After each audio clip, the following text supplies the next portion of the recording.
మనము సపోజ్ మీరు ఎక్కడికో తిరిగి నెల్లూరుకు రాత్రికి 3 గంటలకు వస్తారనుకోండి, బస్ స్టాండ్ కాడ ఆటోలు ఉండవు. పోలీసులు వచ్చి నువ్వు ఎవరైనా అని అడుగుతారు. సార్ నువ్వు అది ఇది కొట్లాడతారు. అప్పుడు మనం ఐడెంటి కార్డు చూస్తే సార్ నేను మ్యారేజ్ బ్యూరో ఎప్పుడు వచ్చారంటే ఓకే కూర్చొని మాట్లాడాలి. అంత రెస్పెక్ట్. ఎక్కడ పోయినా ఏ ఆఫీస్ పోయినా ఇది చూపిస్తే ఓహో వీళ్ళ కూడా ఒక అసోసియేషన్ ఉంది. చాలా మందికి తెలియదు కస్టమర్లకు అసోసియేషన్ లేదని.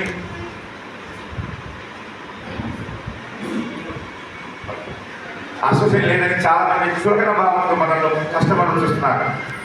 ఈరోజు కస్టమర్లకి మనం వణుకు పుట్టిస్తున్నాం. చాలా మంది కస్టమర్లకు వణుకు పుట్టిస్తున్నాం. కస్టమర్కి ఎప్పుడు భయపడదండి. పక్కా అక్కడ అగ్రిమెంట్ ఫారం పెట్టారు. అగ్రిమెంట్ ఫారం కొనుక్కోండి, దాంట్లో రాయించుకోండి. నువ్వు ఎంత ఇస్తావు పైన ఫిక్స్ ప్రకారం నువ్వు ఎంత ఇస్తావయ్యా, అదో నేను నాకు 50,000 కావాలా, నీ కొడుకు పెళ్లికి చూస్తున్నాను, నాకు 50,000 కావాలా, ఇస్తావా? లేదు నాకు ఇవ్వలేను, ఎంత ఇస్తావు? 40,000 ఇస్తా. 40,000 రాయి. నేను ఏ వీడిని అది కూడా రాయి. అంతకంటే రాయాలా, బయట పక్క రాయాలి. ఎందుకంటే కస్టమర్ను మన చేతులు పెట్టుకోవాలి.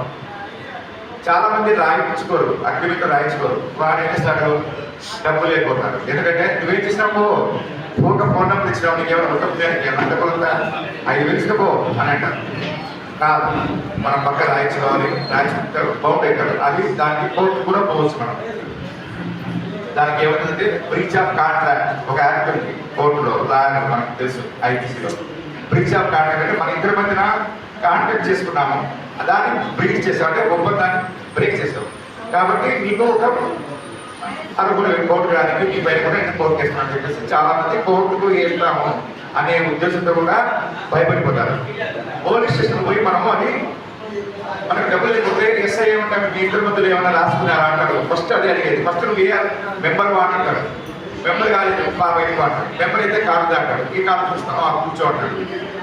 ఏమైనా ప్రాబ్లం ఈ లేదు ఆయన ఏమైనా రాసుకున్నామంటే తాగితే బయటకు వాడతాడు. ఎంతో మంది ఇస్తాడు, పిచ్చుకోపోతాడు. వాడు లంచం తీసుకుంటాడు, పంపిస్తాడు.